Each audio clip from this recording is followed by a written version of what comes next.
उत्तर प्रदेश के मुख्यमंत्री योगी आदित्यनाथ महाराज ने एक ऐसा दांव चला है कि बीजेपी में योगी के अंदर धुर विरोधी भी पस्त हो गए हैं।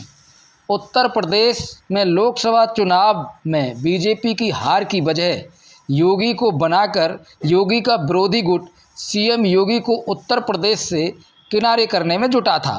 वैसे तो लोकसभा का चुनाव बीजेपी कई प्रांतों में हारी थी, लेकिन बीजेपी हाईकमान अमित शाह और मोदी के द्वारा उत्तर प्रदेश को ही निशाने पर रखा गया।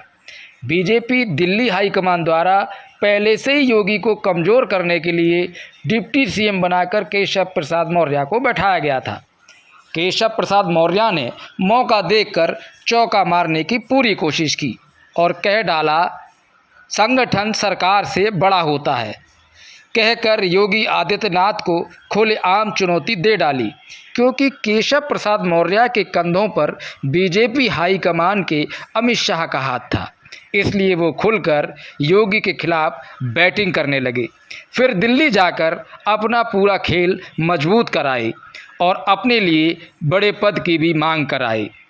पर केशव प्रसाद मौर्य ये भूल गए कि योगी आदित्यनाथ को आरएसएस की मजबूत लॉबी का सहयोग प्रदान है। पर योगी आदित्यनाथ ने अपने धुर विरोधियों को धरातल में लाने को मौका देखकर एक मारक अस्त्र का इस्तेमाल किया है और आदेश दिया है, कांवड़ यात्रा के रास्ते में पड़ने वाले जिला मुजफ्फरनगर की हर दुकान व ढाबा रेहड़ी पर नाम चस्पा होंगे।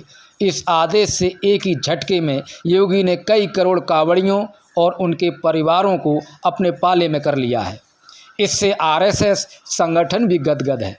बताते हैं, मोदी के कई फैसलों से नाराज संघ प्रमुख भी योगी के इस आदेश को लेकर काफ़ी प्रसन्न हैं। बीजेपी के अंदर योगी के विरोधी भी अब गफलत में हैं कि इस आदेश का विरोध करें या तारीफ। अगर तारीफ करते हैं तो योगी के साथ में कहलाते हैं और विरोध करते हैं तो हिंदू विरोधी कहे जाएंगे। हाल तब और बदतर हो गए।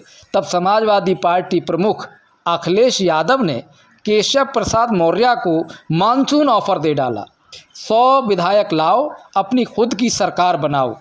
केशव प्रसाद मौर्य की पार्टी के अंदर इज्जत कम होने लगी। पार्टी के अंदर ही पार्टी का एक तबका केशव प्रसाद को विभीषण की संज्ञा देने लगा। मजबूरी में केशव प्रसाद मौर्य को भी योगी की इस आदेश और कार्यों की सराहना करनी पड़ी। एक ही झटके में योगी ने अपने विरोधियों को पट कर दिया।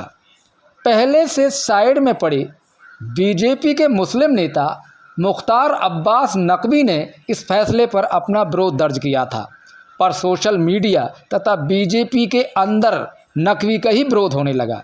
उसके बाद बाकायदा मीडिया बुलाकर नकवी को कहना पड़ा, योगी का आदेश सही है। अब तक केशव प्रसाद मौर्य भी समझ चुके थे कि योगी को मात देना इतना आसान नहीं है। सुरक्षा और संवेदनशीलता का विषय भी हो सकता है। कहीं पर कोई ऐसी चीज सिक्योरिटी रिलेटेड होती है तो वो सरकार अपने मगर मुझे एक बात नहीं समझ में आती है, ये पता नहीं क्यों हमारे विरोधी कोई भी विषय होता है वो नाम और पहचान छुपाने वालों के साथ क्यों खड़े हो जाते हैं। विषय कोई भी हो, मतलब वो आसाम से लेके केरल तक हो, वो विषय सुरक्षा से लेके केरल हाई कोर्ट के द्वारा यूज किए गए और वीएस अच्युतानंदन के द्वारा यूज किए गए लव जिहाद का हो, मगर पहचान छुपाने वालों के लिए इतने अरमान दिल में क्यों छुपे रहते।